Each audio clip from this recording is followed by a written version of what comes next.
And we're back. And all our chilling out is done. We've actually managed to get this tank down to the prerequisite minus 240 degrees Celsius, which is, well, it's pretty cold. But first thing I'm going to do is I am going to start loading these up so that the cooling loops can start chilling. This cooling loop down here is set to minus 55, and we want to get that prepped and running. We want this entire bottom floor chilled out. This will, of course, require an awful lot of supercoolant, which we're going to be filling up over here. Another thing we need to do is we need to fill up this secondary loop. This secondary loop up here goes up and chills the top row. Now, I'm going to turn this on now, but namely I'm just trying to get it chilled down. But while all that is going on and we're chilling out all this stuff, actually we want to enable that building so we can get the liquid pump running. While all of those are chilling out, I just want to take care of some of the accounting I've been doing in the background. And by accounting, I mean tidying up, because I've been rushing through things and my base had gotten kind of sloppy. Okay, really sloppy. So I sort of smoothed out my power grid a bit here and got rid of all that spaghetti junction stuff that was going on. I did have to disconnect the power from up here for a while, but I turned off the automation and locked the doors so that my whole area up here wouldn't get smashed to pieces. This did, of course, mean most of my critters are now starving. That was unfortunate, but yeah, all of them are actually pretty low on calories.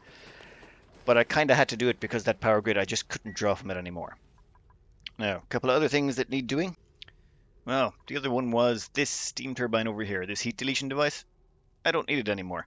This was what was cooling down all the mining drills up here, but we're going to be decommissioning it shortly, so I've basically just disconnected the power, just to help clean up my power grid even more. So that's no longer hooked into the grid. And one beautiful thing here is, due to my really smart forethought planning here, I use these solar panels as walls. Now I can't remove them, because if I remove them, all that hydrogen is going to leak out. So I basically have solar panel walls now. Yeah, they're just going to stay there now. Solar panels that will be completely blocked from ever accessing sunlight ever again. In fact, I've decommissioned most of well, all the solar panels. There's no need to have them anymore on the grounds that, well, I don't need them for power. My power needs are currently quite happily sorted. Do I have it hotkeyed? No, I do not. Yeah, my power needs are pretty much, yeah, well taken care of from now until, well, hopefully the end of the game. Well, 100 dupes. Once we hit 100 dupes, I think that will be enough power needs. Uh, let's just check over here. You'll see the supercoolant there is flowing on nicely, and oh, I forgot to construct that little pipe segment. I do need a way to get my actual. I'm going to be collecting carbon dioxide down here, and I want that carbon dioxide to have a way out. So we'll be putting in a pipe there, and a quick bridge to get it out. And we'll be using all ceramic for this because it's liquid carbon dioxide and it will flash back to gas if I'm not careful. Though I'll probably have to pre-chill the pipes, run a cooling loop. There's all sorts of stuff I'll have to do. Now, while that loop is going around, whoa, I actually ran out of supercoolant. I thought I put enough in there. Okay, I didn't actually do any math on that. I just dumped supercoolant in there. We'll dump in some more supercoolant to get that started. But while that's going on and we're getting this all prepped, I just want to go over insulation. I've got 100 tons of the stuff now, and I've used very little of it. I've used a few pieces down here to insulate between these two segments because I thought it was a good idea. But yes, I've got 100 tons of insulation, which seems like a lot, but you have to bear something in mind. Insulation is the hardest material to obtain in the game, except for the stuff that's actually unobtainable. Okay, you can technically obtain more tungsten, but that's okay. That's much harder. But for insulation here, I just want to cover why it's so important to get so much reed fiber. Now, I'm actually out of reed fiber because I've dumped it all into insulation, and even with all that reed fiber, I've only got 100 tons of it. Now, I don't know how much attention you've been paying, or if you're joining in much later, but I have effectively taken all the clean water sources on the map, and by all the clean water sources, I am talking about. I have a cool steam vent over here.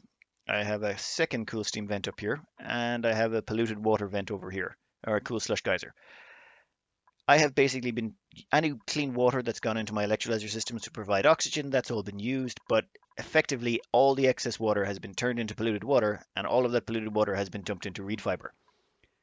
Everything. Ever since I tapped those steam vents, I don't know, cycle 2, 300, I can't even remember at this point. All the water sources on the map, any excess water in my base has not been crammed into storage somewhere, has not been overpressurized. All of these vents have been allowed to vent completely at all times with no overpressurization, and all of that polluted water has been dumped into reed fiber. So I've been producing as much reed fiber as I could possibly do. And when I say that, I mean there's not even crops. I have not grown crops. The only thing using water in my base is oxygen. That is it.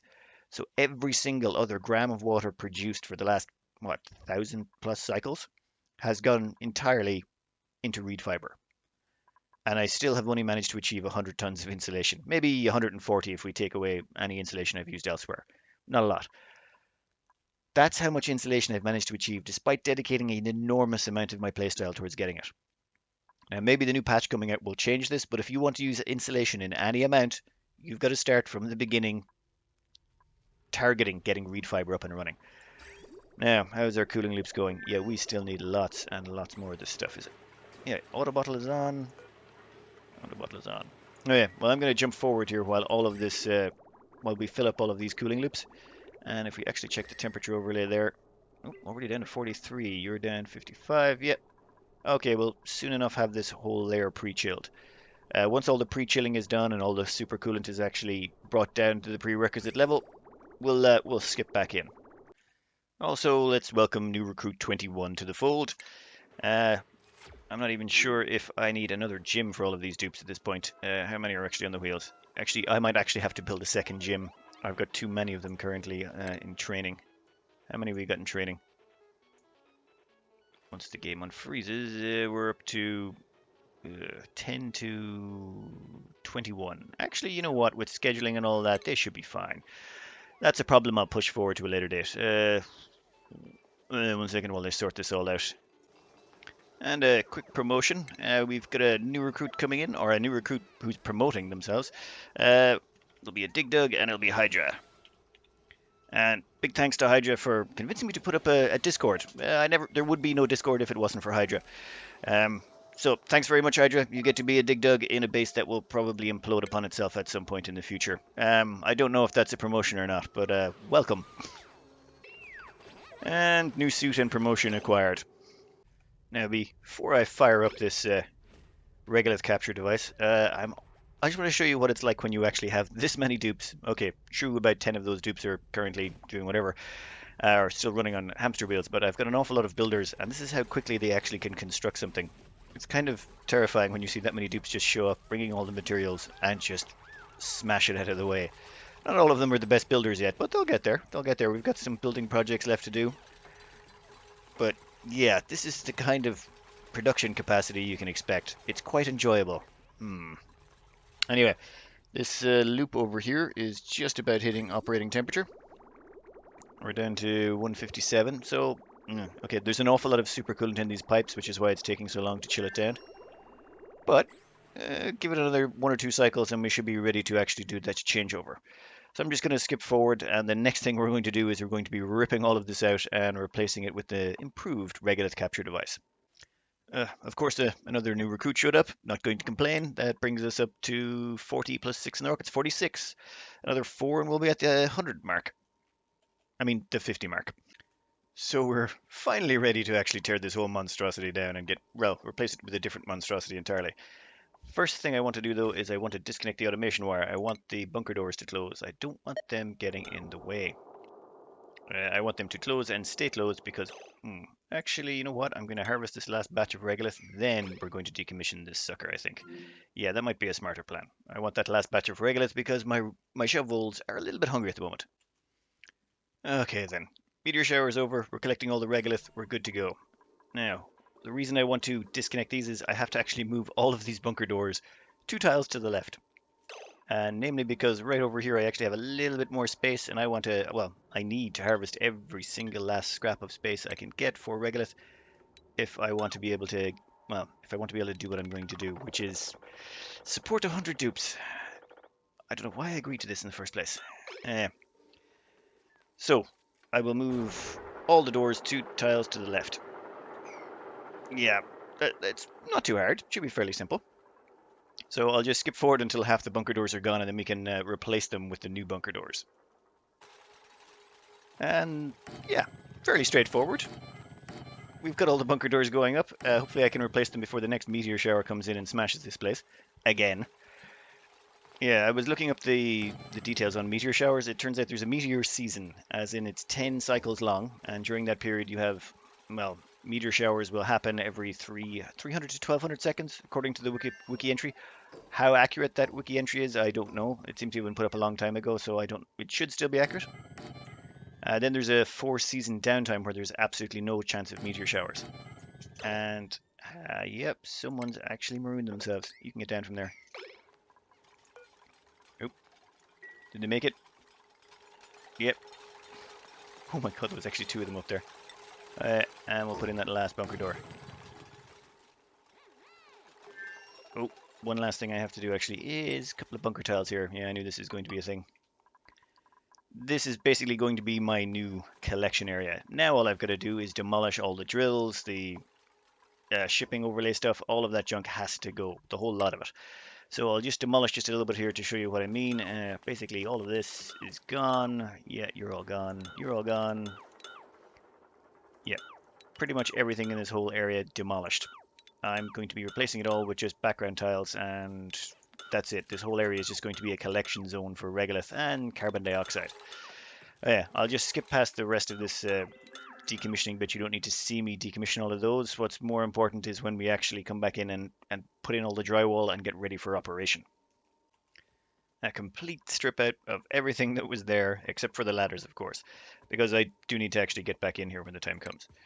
Now we get rid of the bottom layer of mesh tiles. They are no longer going to be necessary. We're going to be living entirely on the ladders. And did I get... I hate dealing with this edge corner over here.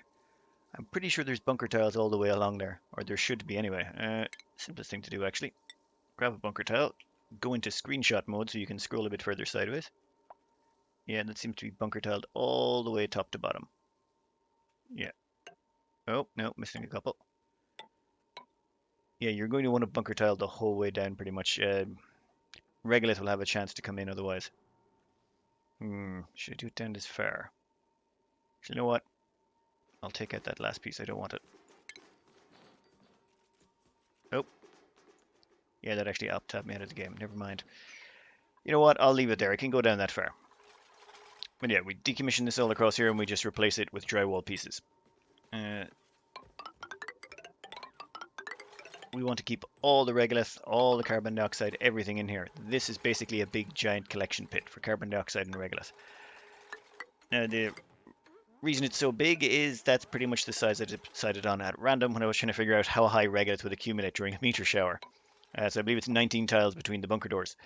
I effectively just put down a flat row of these in a debug test map, and I wanted to see how high the regolith would go, and then I kind of got into CO2 capture on top of that, so that's the size I ended up with.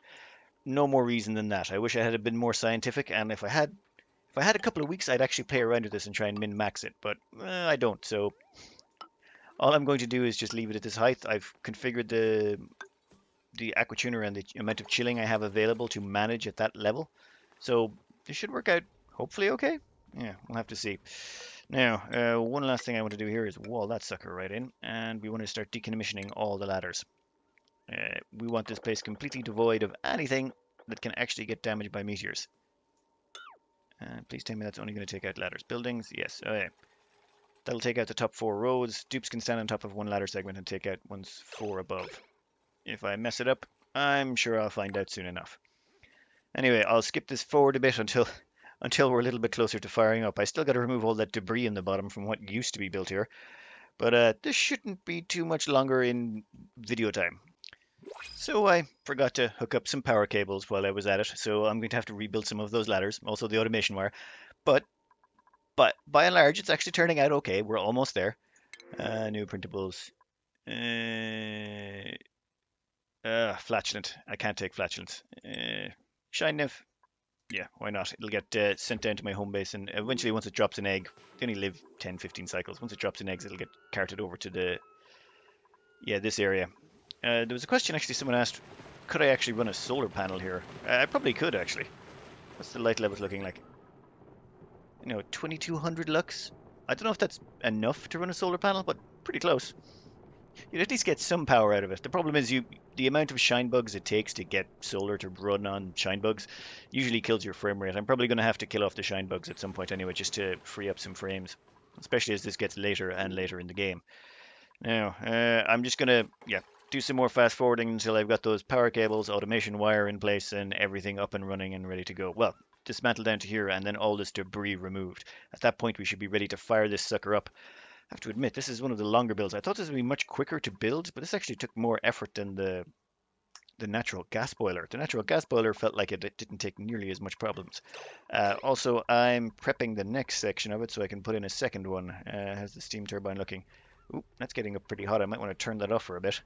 Yeah, when using this method, I'm not really generating. I have to generate an awful lot of chill to get a good temperature differential. So I should maybe put in extra diamond tiles here, maybe something else to help keep the power down, or heat down. But at the moment, what I'm doing is I'm just injecting the cold into here. That cold goes in there, and a bit of it's leaking in.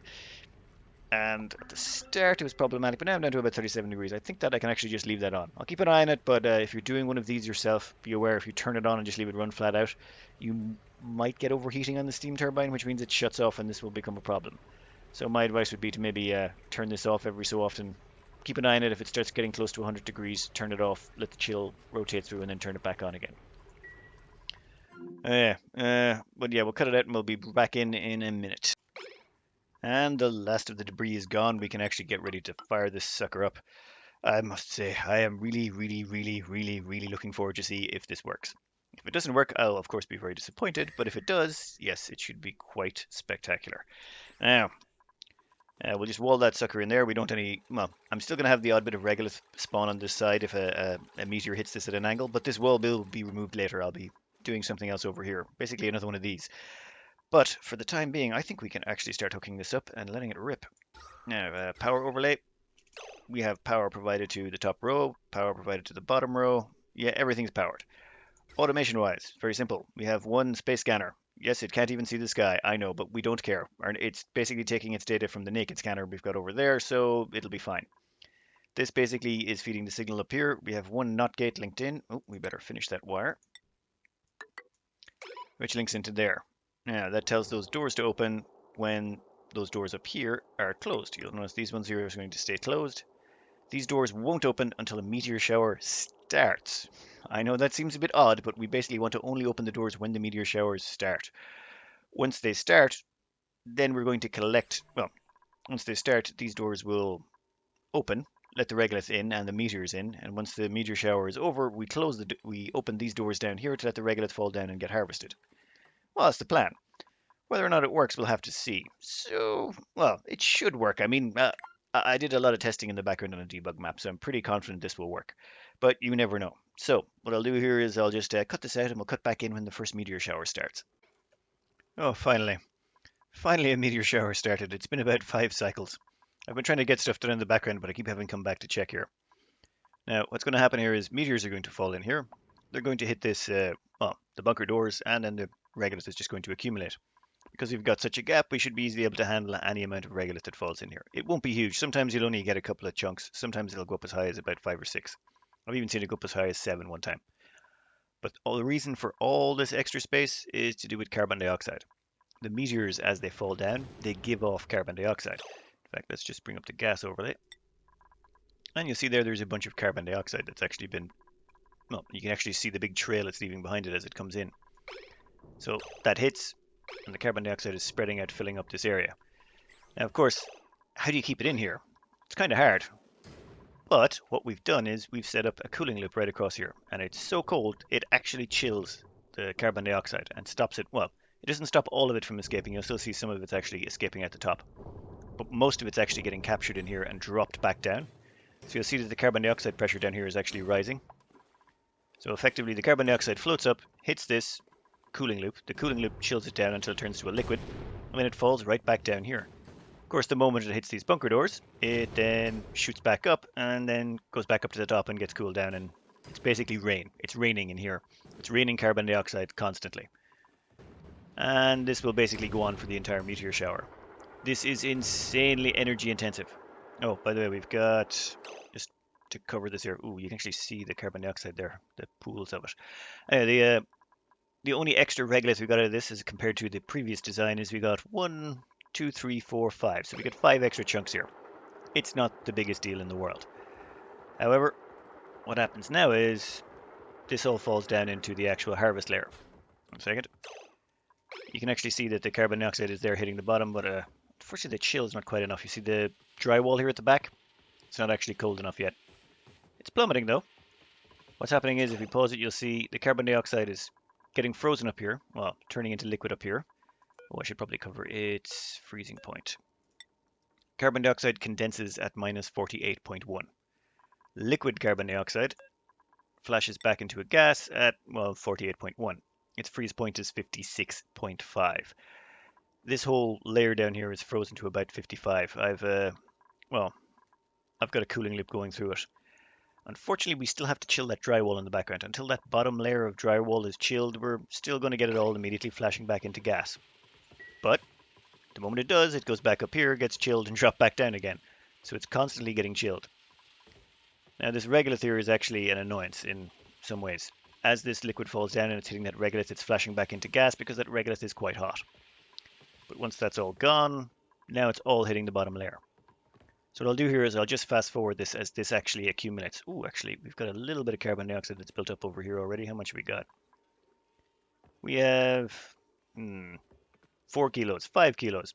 Basically bugger all. We're still waiting on that drywall to cool. But so long as this keeps dropping carbon dioxide, it will cool. So I'm just going to place the camera right about here. And I'm just going to let it fast forward for about, well, until we actually start getting a decent layer of liquid at the bottom. It should hopefully not take that long because, how much have we got in there? Jeez, there's a lot of carbon dioxide. Shouldn't take that long. Let's let it play.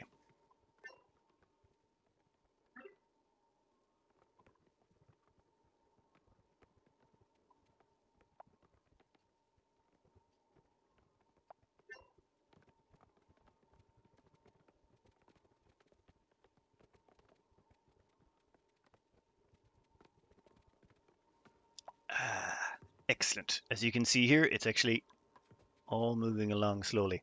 It seems to be it's gravitating towards this side, probably because the bunker on this side is a bit hotter, so it's actually causing it to accumulate. Or maybe this side is hotter, and I don't know. The exact mechanics of why it seems to favor one side over the other, I haven't been able to put my finger on. But this is slowly starting to actually accumulate here and push its way along, and it's actually chilling down all these bunker tiles as it goes, or these drywall tiles, I should say. This will slowly force its way all the way along. Now, is this cheap? No, this is not cheap at all. We are dumping an enormous amount of cooling into the system. That's an awful lot of cooling. In fact, if I made this much bigger, the cooling loop would not actually be able to keep up with the amount of cooling that's going to be required. Oh, and here comes round 2, and we still haven't even finished chilling from round 1. Okay, I'll just actually show you through round 2 as well. But realistically, what should have happened, assuming this was all pre-chilled, is that liquid would end up down here, and we wouldn't have this. We would actually have all this drywall caught up. But now we're about to get a second layer of carbon dioxide. Oh well, it'll just put a little bit more strain on the cooling loop. But right now, I think we've got enough banked up that we should be able to handle this. I want to say warm up, but it's really a cool down. But you know what I mean. We're warming up the system and getting it to full operating temperature. Let's say, yeah, we're getting it up to operating temperature. At the same time, I've hooked up all these conveyor rails back to I've basically decommissioned the old lines going from that were going through this area, and now we have these two lines feeding into our shovels. Actually, how hot are those bunker doors? See, the weird thing is the temperature here. We keep ending up with icy pieces of. Actually, that carbon dioxide is actually solidifying the moment it hits those. I may have to turn the temperature up. Actually, no. I tested it at 240, and eventually it will even out, and it will pretty much always make liquid. That stuff there will eventually turn back into a liquid again. It's resting on top of a bunker door that is currently 133 degrees in temperature. So it's rapidly dropping. We're actually cooling the bunker doors. Also, when these doors open and this chilled carbon dioxide get in here, it helps actually cool down all the mining drills, the auto sweepers, and the conveyor loaders. Nothing in here is ever going to overheat because there's literally so much liquid going through here, or so much carbon dioxide. Oh, and finally the carbon dioxide has actually managed to reach over here and chill down this area. How much carbon dioxide have we managed to accumulate? Not a lot, I'd say. This is the first batch. So 140 kilos, 280 kilos is the stuff from that first run. Here comes the next batch of regolith. I'm just going to try and cover it here. Carbon dioxide goes up, liquid goes down, and basically, since it's a liquid, it doesn't interact with anything until it hits the surface. So if you'll actually watch the top of this regolith here, you can see it's actually cooling down. That's because it's constantly getting regolith or cold carbon dioxide dropped on top of it. This is not ideal, but it's basically the only way I've managed to keep the carbon dioxide sealed in. This is basically a leaky lid. This cooling loop is keeping most of the carbon dioxide in. It was the only way I could think of to keep the carbon dioxide in and not let it escape immediately. It's not perfect, but I can't think of a way to actually let the carbon dioxide in, and you have to be able to let the meteors and the carbon dioxide in, and the only way to do that is just basically liquefy it. Well, that's the only way I've found. Once this actually has finished its run through, what I'll do is I'll go through the actual numbers. How much carbon dioxide you can expect, how much regolith you can expect, and how much iron ore you can expect. This thing is actually the amount of carbon dioxide you get is actually kind of terrifying. It's ridiculous. So I'll just skip this forward until we get to the point where the doors are about to open again and we can start harvesting more carbon dioxide. And here we go, round 2. Hopefully this will look more impressive as I was hoping the first time round, but we're chilled now, so we should actually see this tank fill up an awful lot faster. Now the good thing here is we want this regolith cleared as quickly as possible. This regolith is basically stopping the liquid up here from hitting the cooling plate down here, or the collection area. So the faster the regolith is gone, the better. We don't really want it hanging around. You'll see what I mean. Now, as you'll notice, the liquid in here is probably rising quite rapidly. 270, 280. That's a lot of liquid carbon dioxide. Also, it pools up to 2,000 kilos per tile. I learned that from one of the base tours. It was very, very handy information to get. I was just getting into this at the time. Very nice to know. So as you can see, yeah, it actually turns out quite a chunk of carbon dioxide quite quickly. In fact, I don't have a tank to store that in yet. I'm going to have to build a tank to store that. We'll put down a liquid reservoir over... Damn it, I need to put this on top of airflow tiles, don't I? Yeah, this is what I get for rushing things and not planning ahead. But hey, that's my MO. Let's stick in a couple of liquid reservoirs. And give me some ceramic pipes.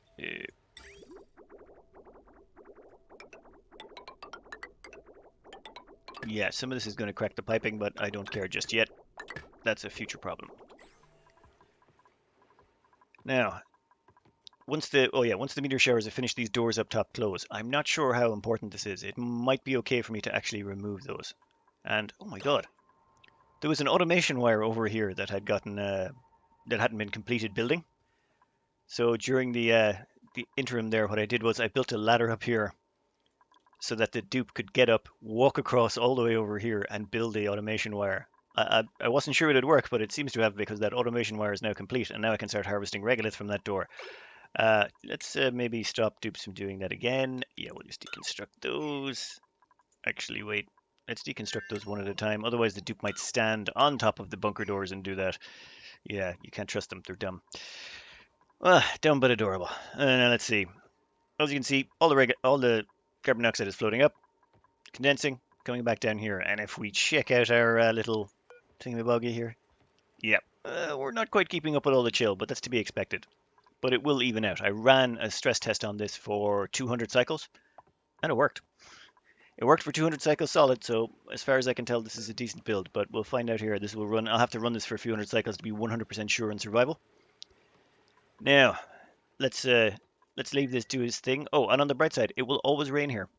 Look, it's constantly raining. You can actually see the droplets. Actually, if we slow it down a bit, you can actually see there's constantly droplets falling out. Even a little bit of snow. True, it's acid rain, but, you know, rain nonetheless. Now, 1 second while I grab the numbers. Okay, so the numbers here. I ran this for 200 cycles, and then I averaged all the numbers over that 200 cycles. The important bit for regolith, it's about 8.76 tons of regolith a cycle, which means you can feed, well, plenty of voles. Theoretically, that should only feed about 4 or 5, but so long as you spread it out among the voles, they need to eat more than... Oh, wait, let me try and explain this better because I'm doing it horribly. Shovels have a dietary requirement to eat X amount per day, or they'll try and eat X amount per day. Where can we grab one here that's not completely starving to death? So, shovel, refined regolith. They would want to eat 4,800 kilos of the stuff, which is great. You want 4.8 tons of regolith per cycle. However, they don't need that much. If they eat that much, they'll actually be maxed out on calories all the time. The amount of calories they get from regolith, they don't need 4,800 kilos a day, as far as I can tell. So you can, so long as you drip feed it and all of them get a taste, you should be able to support quite a lot more. Now, the next thing up is do iron actually, before we do CO2, because CO2 is the most fun. Iron now is not that bad. Well, not that good, I should say. It's 34.5 kilos a cycle. This entire area here, collecting regolith or collecting stuff, only gets 34.5 kilos a cycle. That means this would have to run for 29 cycles to get 1 ton of iron. Any volcano beats that. This is just, it's horrendous. However, the CO2 is where this sucker really shines. I mean, I was thinking this build would be a little bit of a niche build, but it actually has a purpose, it seems. The amount of CO2 you get is per second you will average 2.1 kilos.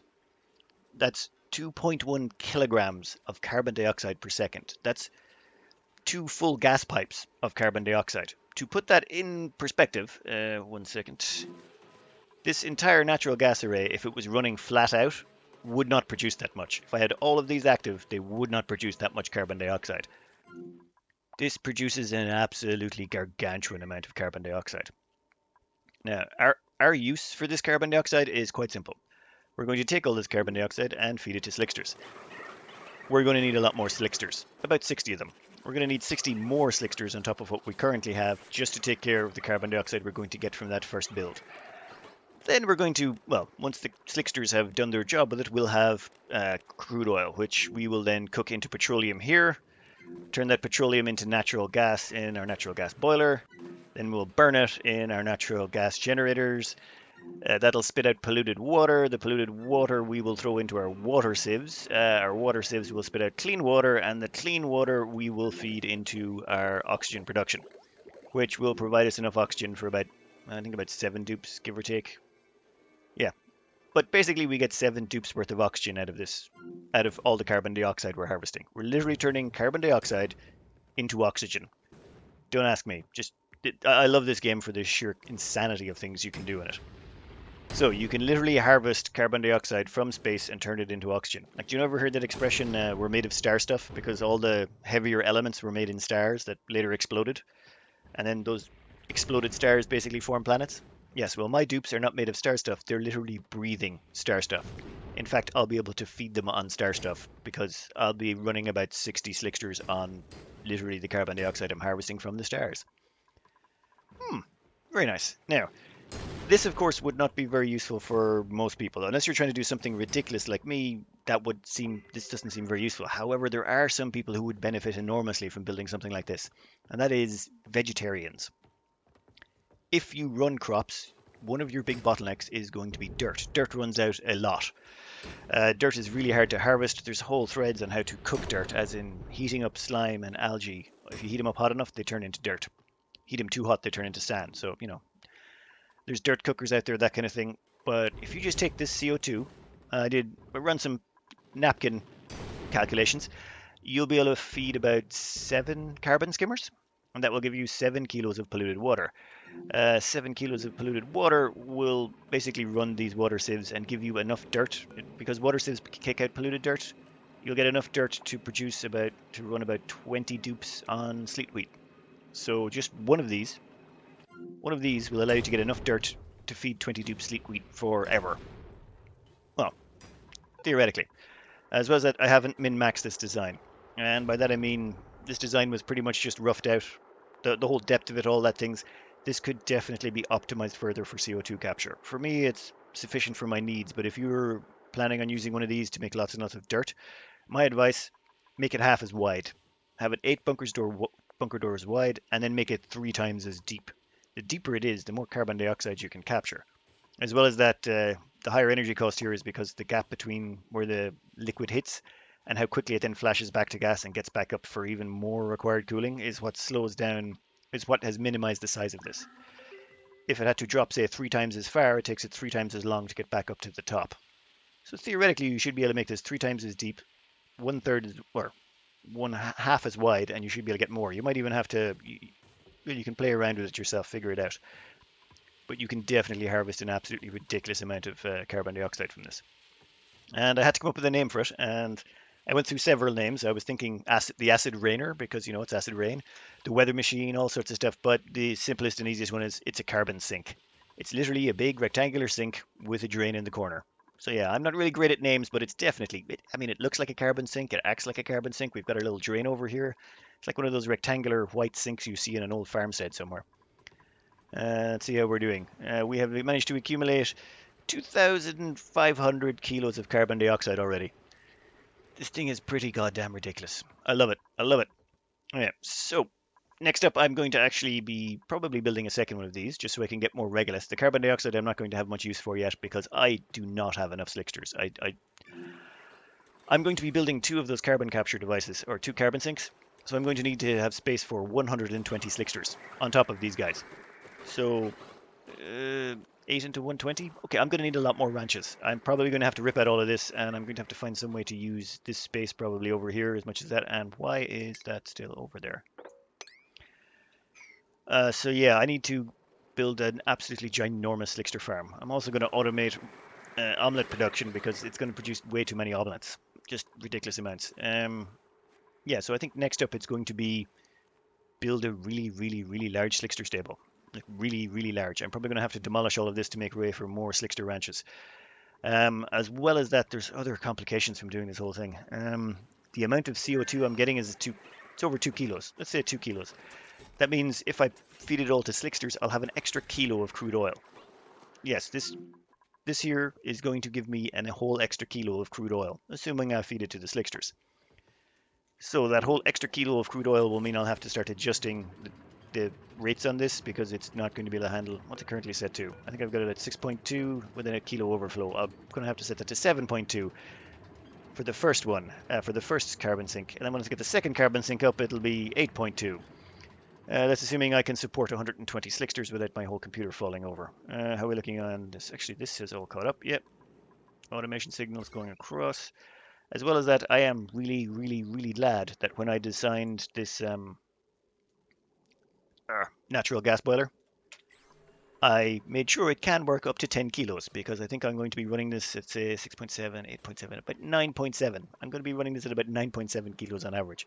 Dear Lord, actually, I might start to tap out. Also, as well as that, if I do run two carbon sinks and I do all of that, the natural gas array is not going to be big enough. I'm going to have to stick in an extra floor and put in more natural gas generators to burn off the natural gas I'm generating.